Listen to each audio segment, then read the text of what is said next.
Durante siglos, los muros altos de los conventos no solo encerraron votos de castidad, silencio y obediencia, también ocultaron historias que pocas veces han salido a la luz.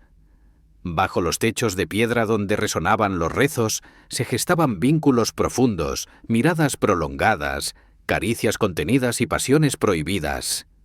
El deseo, en un entorno donde todo estaba diseñado para reprimirlo, encontró formas de manifestarse en los lugares más inesperados. ¿Quiénes eran realmente esas mujeres que renunciaban al mundo? ¿Qué sentían cuando el contacto con el exterior era escaso y la vida entera transcurría entre las mismas voces, los mismos rostros, los mismos cuerpos? ¿Qué pasa cuando el deseo no desaparece, sino que se transforma, se camufla, se convierte en devoción? ¿Y si detrás de cada oración se escondía una necesidad humana tan antigua como el propio amor? En la historia de los conventos hay cartas que no eran solo espirituales. Hay miradas que no eran solo piadosas. Hay vínculos que cruzaron la frontera entre la fe y el placer. Cuando el mundo afuera condenaba la libertad sexual y la homosexualidad era perseguida, algunos de estos espacios religiosos se convirtieron, sin que nadie lo supiera, en escenarios de intimidad entre mujeres. Relatos de monjas que se amaban en secreto, que compartían celda, cama y corazón. Historias que desafiaban la moral de su tiempo y que incluso llegaron a escandalizar al mismísimo Vaticano. No se trata de ficción. No son leyendas urbanas. Son archivos reales, testimonios conservados por siglos, juicios documentados, pasajes censurados por la Iglesia. Hoy vamos a abrir ese capítulo oculto. Hoy vamos a entrar a las historias prohibidas de los conventos, donde la religión se cruzó con la pasión y el silencio fue cómplice. Durante gran parte de la Edad Media y la Edad Moderna, la Iglesia Católica no solo regulaba la vida espiritual, también organizaba la estructura social. Y dentro de ese orden, la mujer ocupaba un lugar claro: el silencio, la obediencia, el sacrificio. Nacer mujer significaba tener un futuro trazado por otros. Si se pertenecía a una familia noble, muchas veces se era ofrecida en matrimonio como parte de un acuerdo político. Pero si no se era considerada útil para ese tipo de alianza, había otro destino igual de definitivo: el convento. Para muchas familias, enviar a sus hijas a una vida monástica era una solución conveniente. No solo por motivos religiosos, sino también por economía, reputación o incluso castigo. Una mujer sin dote, por ejemplo, era un problema social. Una hija demasiado rebelde o una que se negaba a casarse encontraba su única salida en los muros de un convento. Otras, es cierto, sentían vocación verdadera, impulsadas por un deseo sincero de entregarse a Dios. Pero muchas más llegaron a ese mundo obligadas, sin comprender del todo las consecuencias de esa decisión. La vida en el convento no era sencilla. Se trataba de un entorno profundamente controlado. Las monjas eran vigiladas desde el despertar hasta el anochecer. El silencio era norma. La reclusión, una forma de pureza. La obediencia absoluta al superior era considerada una virtud espiritual. El voto de castidad, al menos en el ideal, significaba cortar todo lazo con el deseo corporal, con el mundo exterior, con cualquier forma de placer. Y sin embargo, dentro de esa estructura tan rígida, surgían formas de afecto que escapaban a todo control. Porque incluso entre muros altos, el cuerpo y la mente siguen siendo humanos. Las monjas compartían todo: habitaciones, horas de oración, tareas cotidianas, noches frías, días largos. Se acompañaban en el sufrimiento, en el cansancio, en la enfermedad. La intimidad crecía, casi sin quererlo, como una enredadera. En un entorno donde no existían hombres y donde el cariño físico era escaso, muchas de estas mujeres empezaron a desarrollar vínculos que iban más allá de la amistad. Aquí surge un concepto fascinante y complejo: el del amor espiritual. En el discurso eclesiástico se hablaba del amor entre hermanas como una expresión de gracia, de unión en Cristo. Cartas entre monjas rebosaban de frases como «Te extraño con todo mi corazón», «Anhelo estar a tu lado», «Mi alma está incompleta sin tu mirada».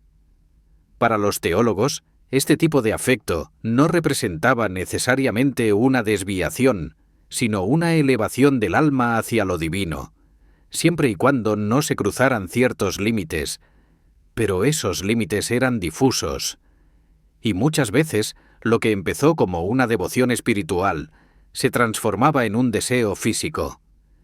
El contacto prolongado, las miradas sostenidas, los abrazos que duraban más de lo permitido, eran pequeños gestos que rompían la fachada de castidad. Y aunque el lenguaje de estas relaciones solía mantenerse dentro del marco espiritual, algunas cartas y testimonios conservados dejan entrever que el amor entre mujeres no siempre fue metafórico. Hay quienes defendieron que estas relaciones eran formas puras de afecto, una necesidad afectiva natural en un mundo hostil. Pero también hubo quienes, dentro y fuera de la Iglesia, comenzaron a verlas como amenazas. Y cuando el deseo se hacía evidente, cuando se cruzaba el umbral del amor espiritual al amor carnal, el castigo era inmediato: aislamiento, exorcismos, humillación pública e incluso, en algunos casos, condenas inquisitoriales. La represión no solo venía de afuera. Muchas monjas vivieron estos sentimientos con culpa, luchando contra un deseo que la doctrina les enseñaba a rechazar. Pero el cuerpo no reza. El cuerpo recuerda. El cuerpo toca. Así, en el corazón mismo de la institución más poderosa de la época, surgieron historias invisibles, historias que la historia oficial intentó borrar, vínculos que no fueron nombrados como lesbianismo, porque esa palabra ni siquiera existía en ese contexto, pero que, con otros nombres, con otras formas, desafiaron silenciosamente las reglas de un sistema que nunca supo cómo controlar lo que pasaba en el interior de un abrazo: el amor entre monjas. En los archivos olvidados de monasterios, en cartas escondidas entre Biblias, en expedientes inquisitoriales polvorientos, emergen voces que jamás fueron pensadas para ser leídas por el mundo.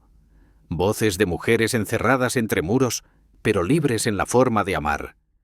Porque aunque el silencio reinaba en los conventos, algunas escribieron, algunas se atrevieron a poner en palabras lo que sentían, aunque fuera disfrazado, aunque fuera en clave, y esas palabras, siglos después, siguen temblando en el papel. Uno de los casos más conocidos es el del convento de Santa Clara en Italia, en el siglo XVII. Allí, una monja llamada Benedetta Carlini alcanzó cargos de autoridad gracias a sus visiones místicas. Pero su historia se desvió del canon cuando comenzaron a circular rumores entre las demás hermanas. Benedetta pasaba demasiado tiempo con otra monja, Bartolomea. Las denuncias no tardaron en llegar. Se hablaba de tocamientos, de gemidos nocturnos, de actos impuros bajo el pretexto de revelaciones divinas. Cuando la Inquisición intervino, se encontraron con testimonios que hablaban de posesiones, visiones, pero también de caricias, de cuerpos desnudos, de juegos que simulaban rituales sagrados, pero que escondían pulsiones humanas. Benedetta fue arrestada y juzgada no solo por herejía, sino por sodomía. Su caso quedó sepultado por siglos, hasta que los historiadores lo desenterraron y pusieron su nombre nuevamente en circulación. Y no fue un caso aislado. En Francia, en los siglos XVII y XVIII, se han conservado cartas entre religiosas que desbordan de emoción, ternura e incluso deseo. Una de ellas dice: «Te amo con un fuego que no puedo extinguir. Cuando estás lejos, mi cuerpo se estremece. No sé si esto viene de Dios o de ti, pero sé que me consume». Otra escribe: «Mi alma reposa en la tuya y mi carne también desea ese descanso». Son textos que no mencionan genitales ni describen escenas explícitas, pero cuya carga emocional y erótica es innegable. El lenguaje religioso y poético, lleno de metáforas, les permitía ocultar y a la vez declarar lo que no podían nombrar. Este tipo de lenguaje era su refugio. Al no existir una palabra socialmente aceptada para describir el amor sexual entre mujeres, estas monjas recurrieron a las herramientas que tenían a mano. Los textos bíblicos, la poesía mística, el simbolismo del alma y el cuerpo como un solo templo. En un contexto donde decir «te deseo» podía significar la ruina, decían «mi alma se funde con la tuya». Donde un «te quiero» era peligroso, escribían «no puedo orar sin pensarte». Pero esas cartas también eran prueba, porque cuando alguna monja era descubierta o denunciada por afectos desordenados, los inquisidores pedían los textos, leían con lupa cada palabra, buscando signos del pecado, y muchas veces los encontraron. Expresiones como «mi corazón late cuando te veo», «mis manos te buscan mientras rezo», eran utilizadas como evidencia de un deseo considerado impuro. El amor, cuando se salía del molde establecido por la Iglesia, se convertía en transgresión, y sin embargo hay una línea muy difícil de trazar, donde termina la amistad espiritual y comienza el deseo carnal. ¿Dónde acaba la devoción por una hermana y empieza el amor romántico o sexual? En muchos conventos se alentaban las amistades particulares, relaciones estrechas entre dos monjas que compartían todo. Dormían juntas, rezaban juntas, comían juntas, se cuidaban en la enfermedad. Estas amistades eran vistas como una forma de apoyo emocional dentro de la vida austera del convento. Pero a veces esas amistades evolucionaban, y cuando alguien notaba que esa unión era demasiado íntima, surgían las acusaciones.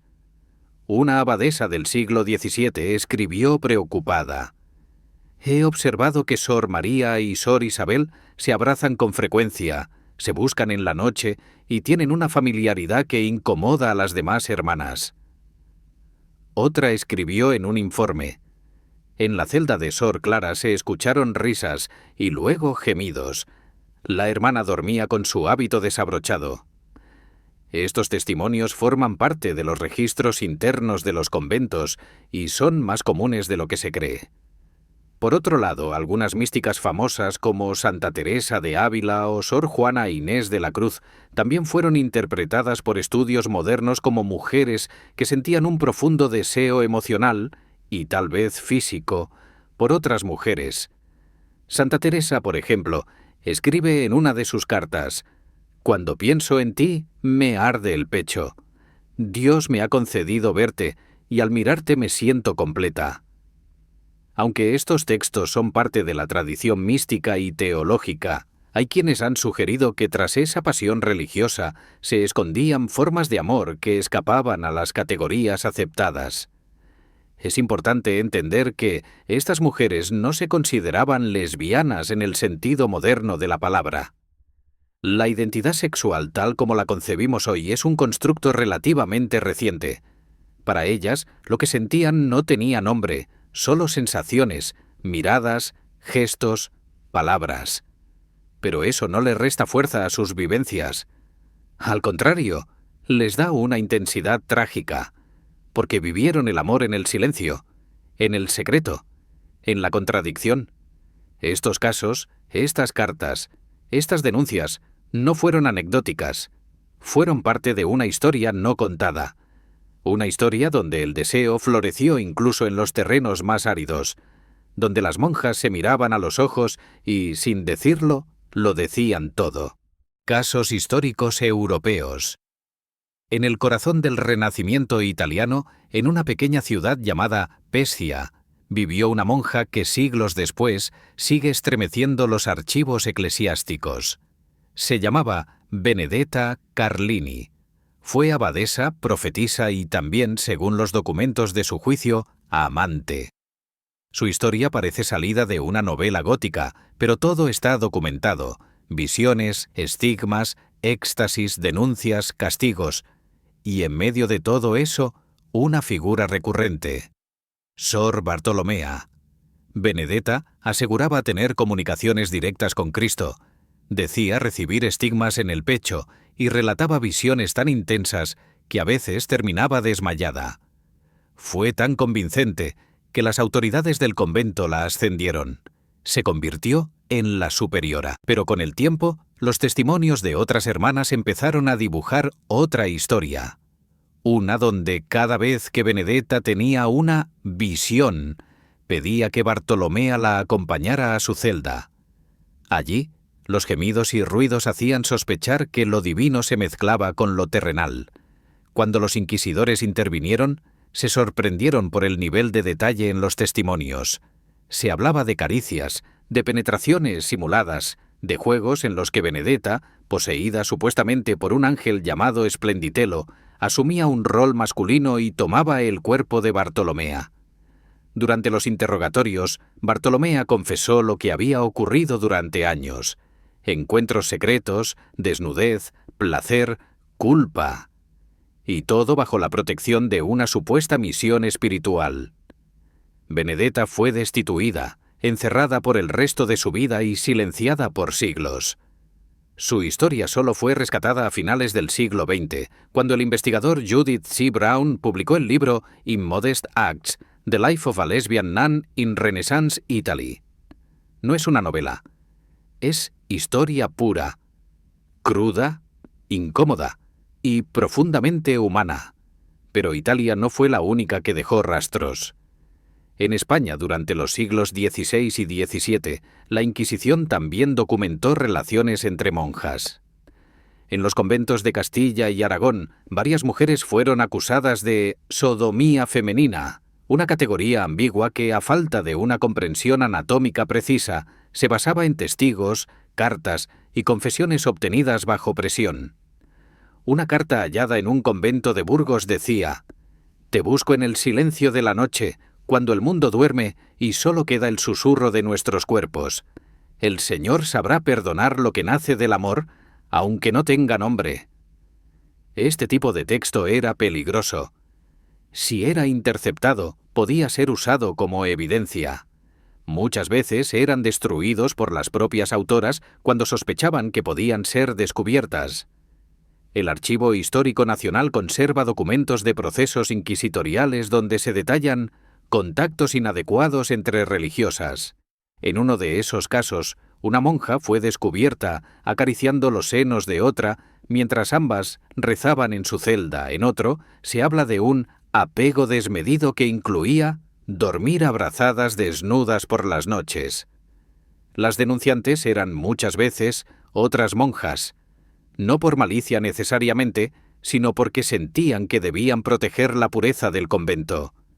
Las consecuencias eran durísimas: humillación pública, ayunos forzados, confinamiento en celdas solitarias o incluso expulsión.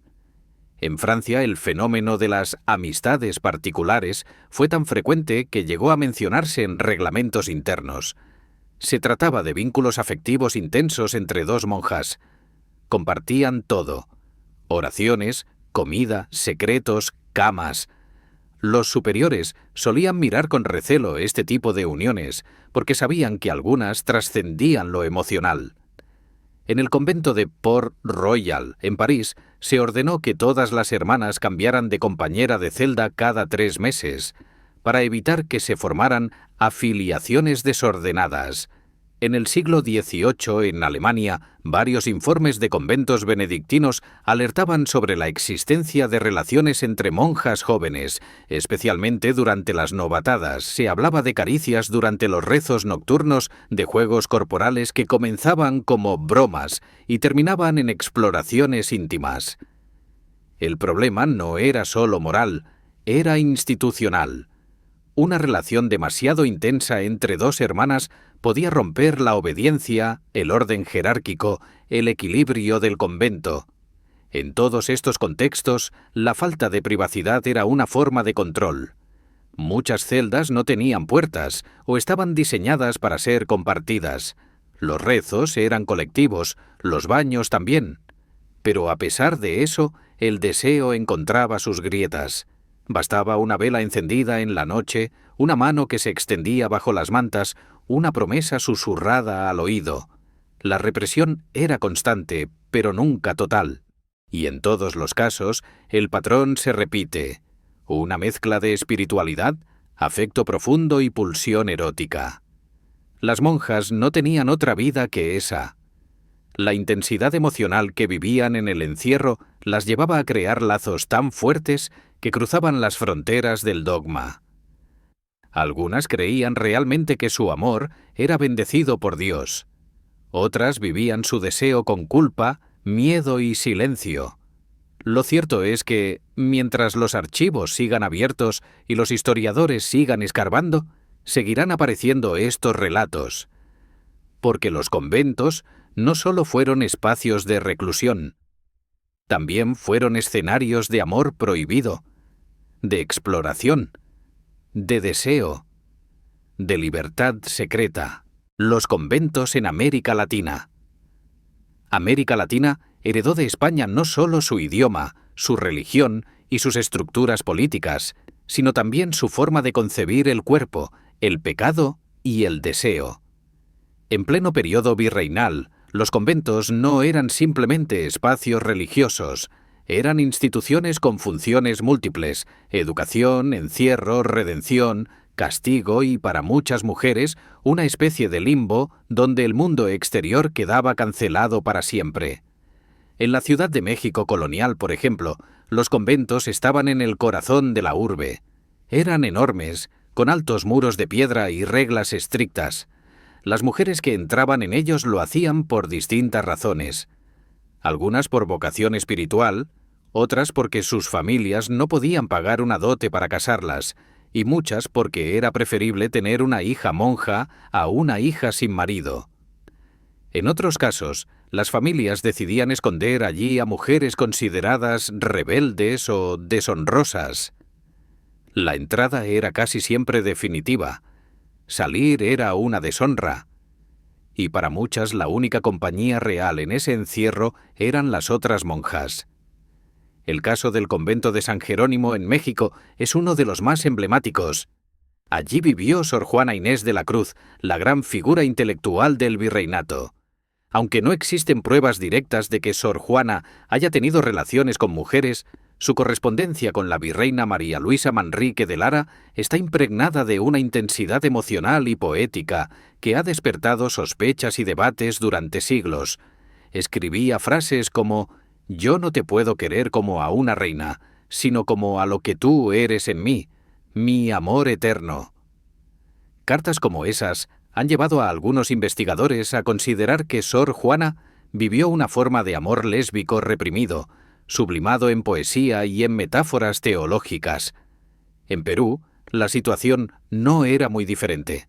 Los conventos limeños como Santa Catalina, Santa Clara o Santa Teresa eran conocidos por su disciplina, pero también por las tensiones internas que suscitaban la reclusión y la vigilancia constante. Crónicas virreinales hablan de episodios donde las novicias eran sorprendidas acariciándose con impureza, o de hermanas que se negaban a separarse, compartiendo cama y confesiones íntimas.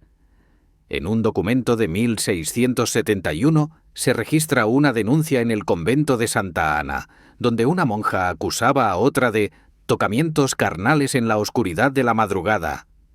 El informe está redactado con un tono frío, jurídico, pero lo que revela es algo profundamente humano. El deseo no desaparecía tras los muros sagrados, solo se volvía clandestino. En Colombia, los conventos de Bogotá y Cartagena también dejaron constancia de relaciones estrechas entre mujeres. El Archivo General de la Nación conserva una serie de cartas que fueron confiscadas durante una visita inquisitorial en el siglo XVIII. Una de ellas, escrita por una hermana llamada Teresa, decía: «No hay oración que me salve de la imagen de tu piel sobre la mía». Esa carta fue usada como prueba para sancionar a ambas involucradas, quienes fueron enviadas a celdas separadas y privadas de todo contacto.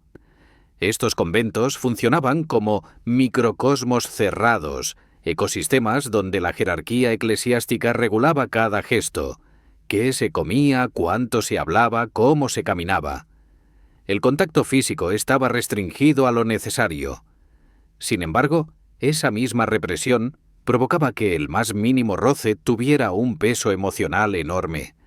Tomarse de la mano, acariciar el rostro de una hermana enferma, dormir espalda con espalda en una celda compartida. Cada gesto podía convertirse en el inicio de un vínculo más profundo, a veces romántico, otras directamente erótico.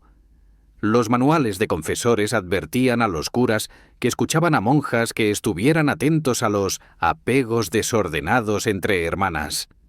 Decían que las mujeres eran más proclives a la debilidad del afecto y por eso era necesario vigilarlas más estrechamente.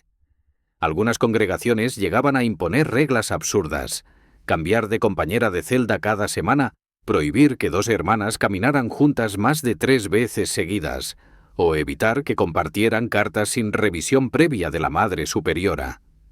La influencia española en la organización de estos conventos fue directa. Se importaron los mismos estatutos, las mismas normas y, sobre todo, la misma obsesión por el control del cuerpo femenino. Lo curioso es que, pese a toda esa estructura, los testimonios de comportamientos considerados desviados siguieron apareciendo. Porque la sexualidad no se cancela con muros, se transforma, se camufla, se traslada al lenguaje, a los gestos, a las cartas, a los silencios cargados de tensión. Los cronistas eclesiásticos describían estos comportamientos con términos como desviación, tentación del maligno o perversión espiritual. Nunca se nombraba directamente el amor entre mujeres. Era tabú, innombrable, pero estaba ahí, constante, respirando en las rendijas de una estructura que se creía perfecta. Para muchas monjas, sus únicas verdaderas relaciones afectivas eran con otras mujeres, y eso en un contexto donde el matrimonio estaba vedado y la maternidad imposible se volvía lo más cercano a una vida compartida. Los conventos virreinales de América Latina fueron, a la vez, cárceles y refugios, lugares de sufrimiento, pero también de libertad secreta. Y en medio de ese ambiente contradictorio surgieron historias de amor, deseo y resistencia que hoy nos permiten mirar el pasado con otra perspectiva.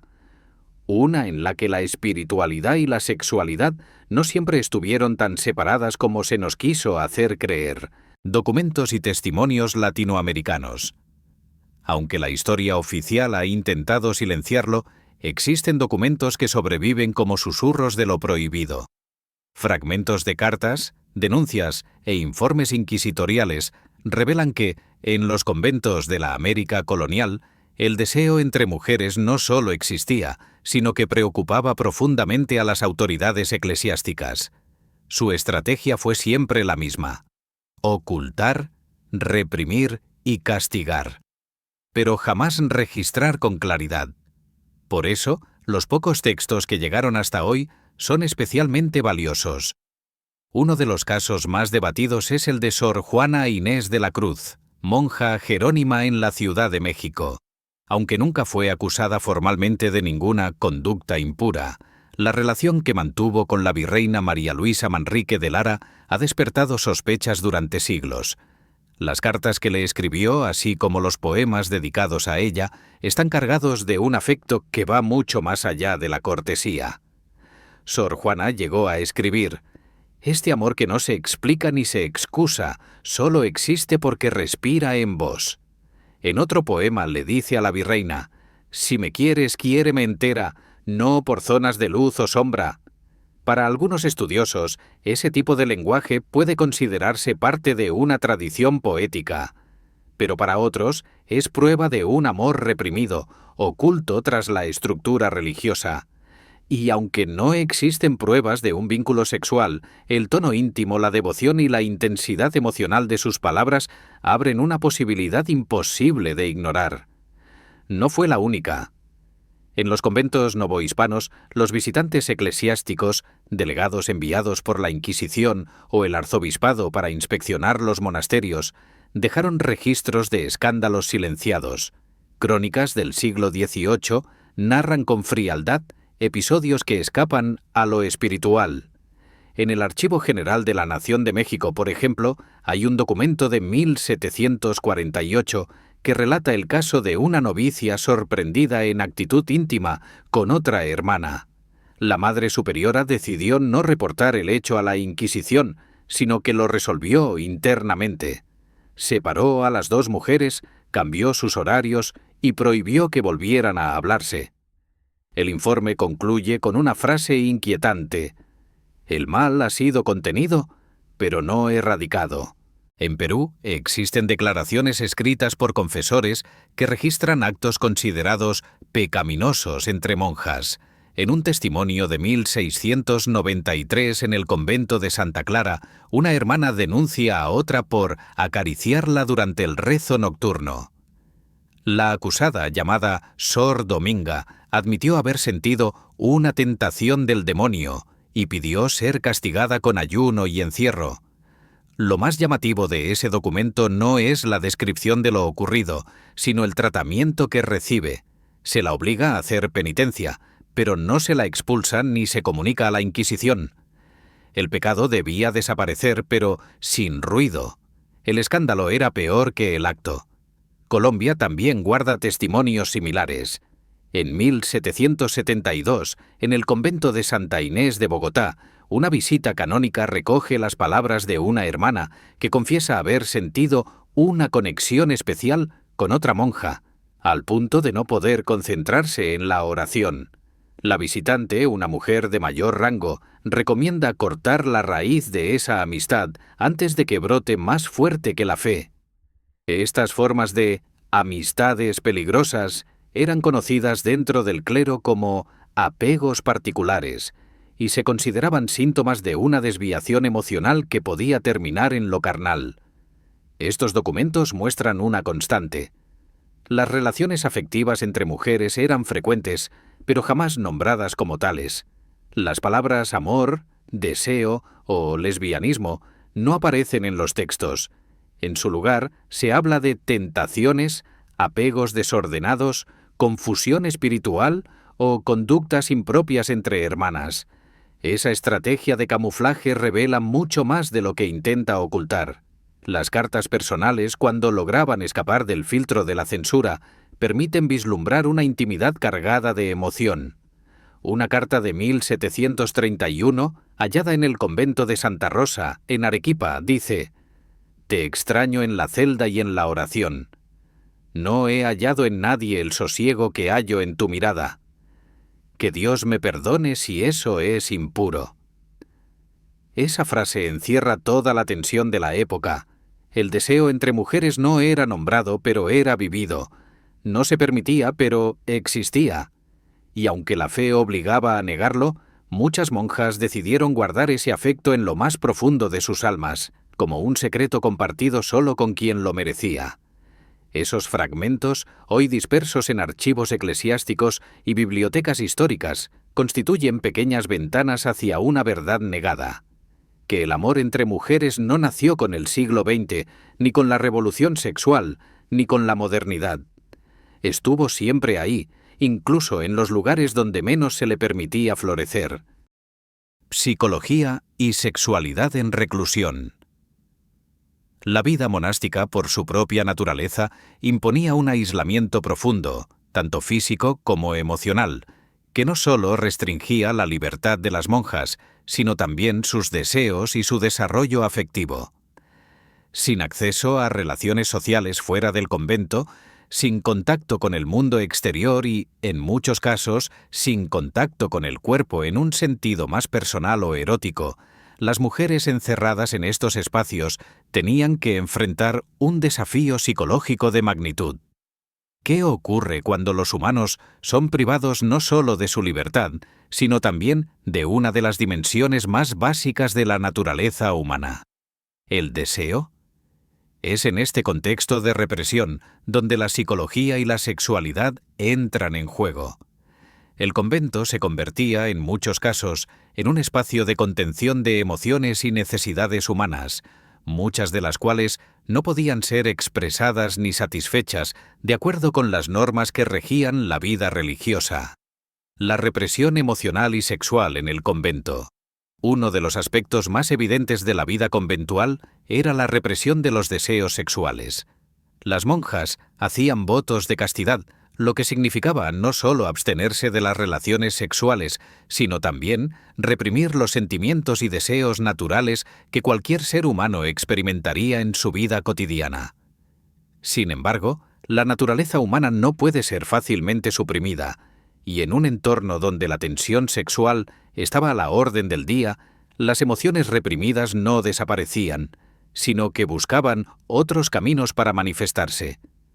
Los estudios psicológicos contemporáneos sobre la reclusión y la represión indican que las personas privadas de sus impulsos más naturales, como el deseo sexual, pueden experimentar diversos efectos emocionales y psicológicos. En el caso de las monjas, la constante tensión entre la vida espiritual que se esperaba de ellas y los deseos humanos naturales a los que debían renunciar generaba un clima emocional particularmente complejo. Deseo auténtico versus carencia emocional. Uno de los debates más interesantes en este contexto es el de la diferencia entre deseo auténtico y los vínculos formados por carencia emocional. Las relaciones afectivas entre monjas, en muchos casos intensas y apasionadas, eran producto de un verdadero amor o más bien resultado de la carencia de contacto con el mundo exterior. La psicología moderna sugiere que en ambientes de reclusión, las personas tienden a idealizar lo que les falta. El deseo, en muchos casos, no es solo una cuestión de atracción física o emocional genuina, sino también una forma de llenar vacíos existenciales creados por la falta de otras experiencias. Los estudios en psicología del amor y la atracción sugieren que cuando las personas están privadas de contacto físico y emocional con el exterior, las emociones pueden distorsionarse o transformarse. En un convento, las monjas experimentaban una carencia no solo de afecto en un sentido físico, sino también de experiencias sensoriales en general. Esto podía llevar a la creación de vínculos que, en apariencia, se presentaban como románticos o eróticos, pero que en realidad podrían haber sido una forma de escapar de la represión emocional. Estas relaciones podían ser, por tanto, el resultado de una necesidad de afecto y compañía que, bajo circunstancias normales, se habría canalizado de forma diferente. Es decir, la falta de contacto con el mundo exterior y el aislamiento dentro del convento creaban un caldo de cultivo para que las monjas pudieran interpretar sus vínculos afectivos como amor romántico o erótico, sin que necesariamente fueran el resultado de un deseo auténtico. Estudios modernos sobre erotismo en instituciones religiosas. Con el paso de los siglos, la psicología y la sociología han comenzado a estudiar de forma más exhaustiva los efectos que los entornos de reclusión, como los conventos, tienen sobre la sexualidad humana. Investigaciones recientes han demostrado que las instituciones religiosas, al imponer una estricta represión de los impulsos humanos, crean un espacio donde el erotismo y el deseo son experiencias intrínsecamente vinculadas al pecado y la culpa. Los estudios sobre las dinámicas emocionales dentro de instituciones como los conventos o los monasterios han revelado patrones repetidos. La atracción entre miembros del mismo sexo, la creación de vínculos intensos y la experiencia de la sexualidad como algo prohibido y oculto. En muchos conventos, la cultura del silencio y la reclusión se complementaba con una moralidad estricta que dictaba la sexualidad como algo intrínsecamente pecaminoso. Esta concepción de la sexualidad llevaba a las monjas a vivir una doble vida emocional. Por un lado, se adherían a los votos de castidad y dedicación espiritual, y por el otro, lidiaban con deseos y sentimientos que no podían expresar. Así, el erotismo en estas instituciones no solo se veía como un acto físico, sino también como un fenómeno psicológico, un deseo reprimido que no podía ni siquiera ser reconocido abiertamente, mucho menos satisface. Estudios sobre el erotismo en espacios religiosos han señalado que el deseo prohibido es a menudo más poderoso porque está rodeado de una carga moral intensa. Cuanto más se prohíbe, más fuerte se vuelve el deseo de romper con esa restricción. Esto generaba en las monjas un conflicto interno profundo. la necesidad de obedecer los votos de castidad y la atracción hacia sus compañeras, que se veía como un acto de transgresión. En muchos casos, esta tensión se resolvía a través de la idealización de las relaciones, lo que hacía que el deseo sexual se transformara en un amor platónico o espiritual, pero cargado de pasiones ocultas. La ciencia moderna ha aportado herramientas para entender estos fenómenos, y aunque aún existe una falta de consenso sobre muchos aspectos de este tema, estudios sobre la reclusión, la sexualidad en instituciones religiosas y la represión emocional han comenzado a arrojar luz sobre lo que muchas veces se ha dejado en las sombras de la historia. Las investigaciones sobre psicología en instituciones religiosas han mostrado que el erotismo no solo está ligado a lo físico, sino a un complejo entrelazado de emociones, deseos reprimidos y la imposibilidad de satisfacerlos en un entorno donde se esperaba pureza, obediencia y total sometimiento. Esto ha abierto nuevas vías para comprender cómo la vida monástica, más allá de lo espiritual, también involucraba complejas dinámicas de sexualidad, identidad y represión emocional.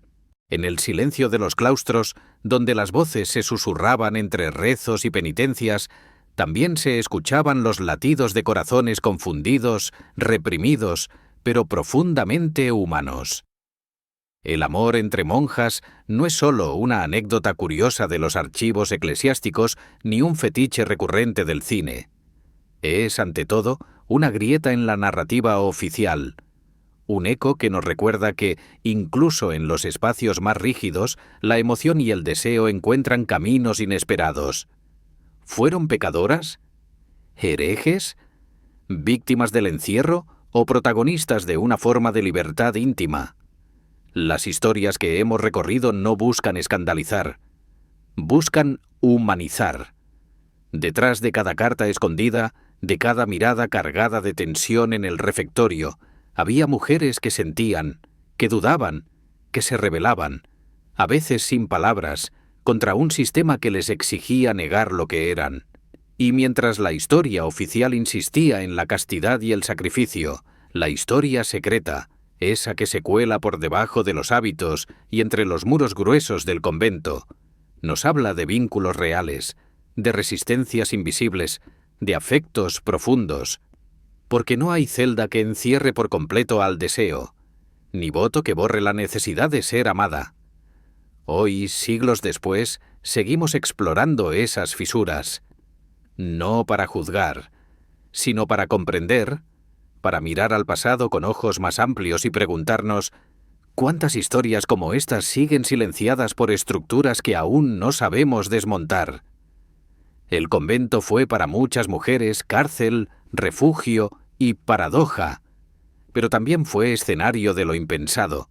Y si algo queda claro al asomarse a sus sombras, es que incluso en los lugares más consagrados, la humanidad se filtra con toda su complejidad.